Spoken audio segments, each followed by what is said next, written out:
ሰላም እንዴት ናችሁ እንደተለመደው በክፍል 101 ሪሰርች ሜቶዶሎጂ ሲኦሲ ኤግዚት ኤግዛም ጥያቄና መልስ ይላችሁ ቅርብ ያለው ውድ አድማጭ ተመልካቾቼ ቀጥታ ወደ ቪዲዮ ወስዳችኋለሁ ማለት ነው። እንግዲህ የመጀመሪያው ጥያቄ የሚለን ምንድነው? ሪሰርች ኢዝ ነው። ሪሰርች ማለት ምን ማለት ነው? ኤ ላይ ሰርች again and again. the second B ላይ ደግሞ finding solution to any problems. ሶሉሽን መፍትሄ ማበጀት ለማንኛውም ችግር። C like working in scientific way to search for truth of any problems ማለት ነው።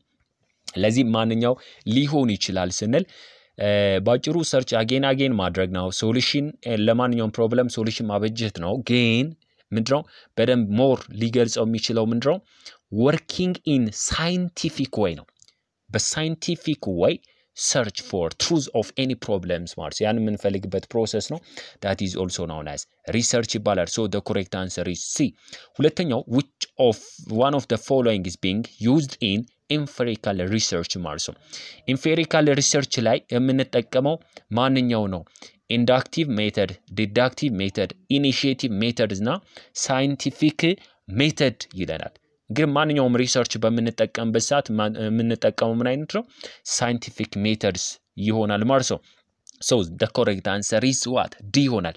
ሶስተኛው the research method is a parts of ይላል። a parts of የምን ፓርት ነው? parts of problem, parts of experiment, parts of research technique, parts of research methodology ይላል።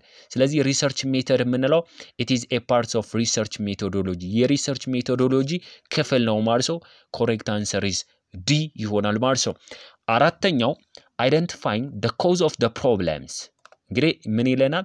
identifying the cause of the problem. cause of the problem ማለት የችግሩ መንስኤ identify ማድረግ and possible solution to a problems ማለት ለዛ ችግር ደግሞ possible የሆነ solution ማስቀመጥ ምን ይባላል? field study, diagnostic study, action study, pilot study ይለናል። ስለዚህ ችግሩን መለየትና ለዛ ችግር መፍትሄ የምናበጅ ከሆነ ምን አይነት ይባላል ከተባለ that is called diagnostic what? study ብለን እንጠራለን። diagnose ማድረግ ነው። identify the cause of the problems መንስኤውን መለየት ማለት ነው። that is diagnostic study. the correct answer is B. አምስተኛው a question will requires a solution ማለት ነው። እንግዲህ ጥያቄዎቹ ነው ሶሉሽን የሚፈልጉ ጥያቄዎች ምን ይባላሉ? observation, problems, data, experiment ማን ሊሆን ይችላል ስንል እንግዲህ ሶሉሽን የሚያስፈልጋቸው ጥያቄዎች ኩዌስችኖች እነዛ ፕሮብለሞች ናቸው ነው። ስለዚህ the problem needs what? solutions ማለት ነው። ስለዚህ the correct answer is B ይሆናል ማለት ነው። ስድስተኛው the first step in formulating a problem ማለት ነው is ይላል። እንግዲህ ፕሮብለሞችን ፎርሙሌት በመናረግበት ሰዓት የመጀመሪያው ስቴፕ ምን ሊሆን ይችላል ነው? statement of the problem, gathering data, measurement, survey ይለናል። so መጀመሪያ ላይ ምን እናድርግ ስንል ፕሮብለሞችን ፎርሙሌት ስናደርግ the first step is for a statement of the problem ማለት ነው። የችግሩ አሳሳቢነት እስከፊነት consequence ምናምን የሚሉትን ነገሮች በአጠቃላይ የምናስቀምጥበት ነው። that is statement of the problem. so the correct answer is A ይሆናል ማለት ነው። ሰባተኛውና የመጨረሻው questionnaire is filled by ነው። እንግዲህ ሪሰርች በምንሰራበት ሰዓት questionnaire እናዘጋጃለን ወይ መጠይቅ ማለት ነው። self administer ሊሆን ይችላል።